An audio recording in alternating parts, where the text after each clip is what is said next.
welcome back to Winners Capsule. Today we'll discuss some important NEET MDS oral radiology questions. Moving to the first question. Sharpened pencil appearance of mandibular condyle on radiograph indicates A. Osteoarthritis, B. Rheumatoid arthritis, C. Infectious arteritis, and D. Juvenile arthritis. Answer is option B. Rheumatoid arthritis. In rheumatoid arthritis, there will be erosion of the anterior and posterior condylar surface. This results in the sharpened pencil appearance of the condyle.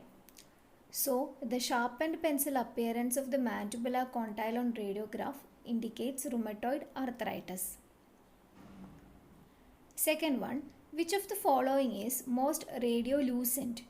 A. Bone, B. Dentine, C. Enamel, and D. Airspace. Answer is option D. Airspace.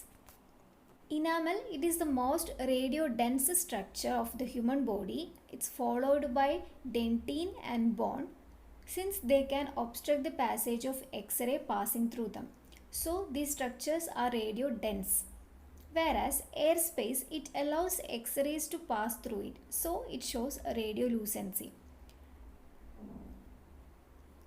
So the enamel, bone and dentine are radiodense structure, whereas airspace is radiolucent structure.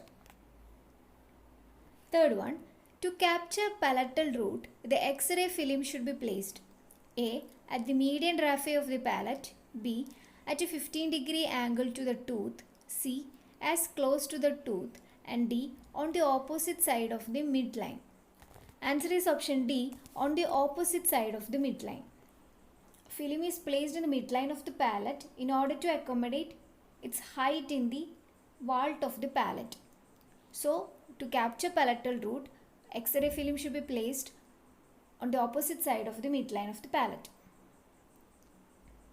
Fourth one, sunburst appearance on the radiograph is seen in A. Osteosarcoma, B. Osteofibroma, C. Ewing's sarcoma, and D. Both A and C. Answer is option D. Both A and C. Sunburst or sunray appearance is seen in Ewing's sarcoma, osteosarcoma, and also in central hemangioma.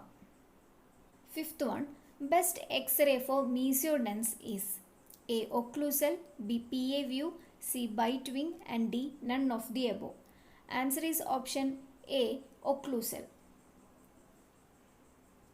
Occlusal radiography, it is used for locating supernumerary tooth, unerupted and impacted teeth, foreign bodies, stones in the salivary duct. These radiographs are usually used in patients with trismus. So the best X-ray for mesodense is occlusal radiograph. Sixth one, interproximal caries is best detected by A. Bite wing radiograph, B. Periapical, C. Occlusal, and D. None of the above. Answer is option A. Bite wing radiography. So interproximal caries can be best detected using bite wing radiograph. Seventh one, cervical burnout is a phenomenon caused by A. Decreased X-ray absorption in the cervical region of teeth with proximal caries, B. Decreased X-ray absorption in the cervical region of normal teeth, C. Decreased X-ray absorption in the cervical region of teeth with the root caries, and D. Decreased X-ray absorption in the cervical region of hypoplastic teeth. Answer is option B. Decreased X-ray absorption in the cervical region of normal teeth. When there is a decrease in the absorption of X-rays in the cervical region of normal teeth, cervical burnout occurs. Eighth one, unit of measurement to compare radiation damage. A. Exposure, B. Absorbed dose, C. Effective dose, and D. Equivalent dose. Answer is option D. Equivalent dose. Exposure, it measures the radiation quantity, whereas absorbed dose, it measures the energy absorbed by an ionizing radiation per unit mass. Equivalent dose, it is used to compare the biologic effects of different types of radiation on tissue. So, the unit of measurement to compare radiation damage is equivalent dose. Ninth one, the facial aspect of an intraoral film is determined by A. Concavity of the embosser dot, B. Convexity of the embosser dot, C. Anatomic landmarks, and D. None of the above. Answer is option B. Convexity of the embosser dot.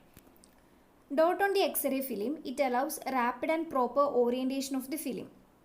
Convex side of the dot, it indicates a tube side of the film, that is the facial aspect. So, the facial aspect of an intraoral film is determined by the convexity of the embosser dot. 10th one, an anatomic structure which has a wormhole radiolucency is characteristics of A. Maxillary sinus, B. Mandibular canal, C. Nutrient canal, and D. Mental foramen. Answer is option C. Nutrient canal. Nutrient canals, it can be seen in the mandibular periapical radiograph. They are seen as a vertical, narrow band-like radiolucency seen between the teeth or in the apices of the teeth. Occasionally, when the X-ray beam is directed to the long axis of the canal, it appears as wormhole. So, wormhole radiolucency is the characteristic of nutrient canal.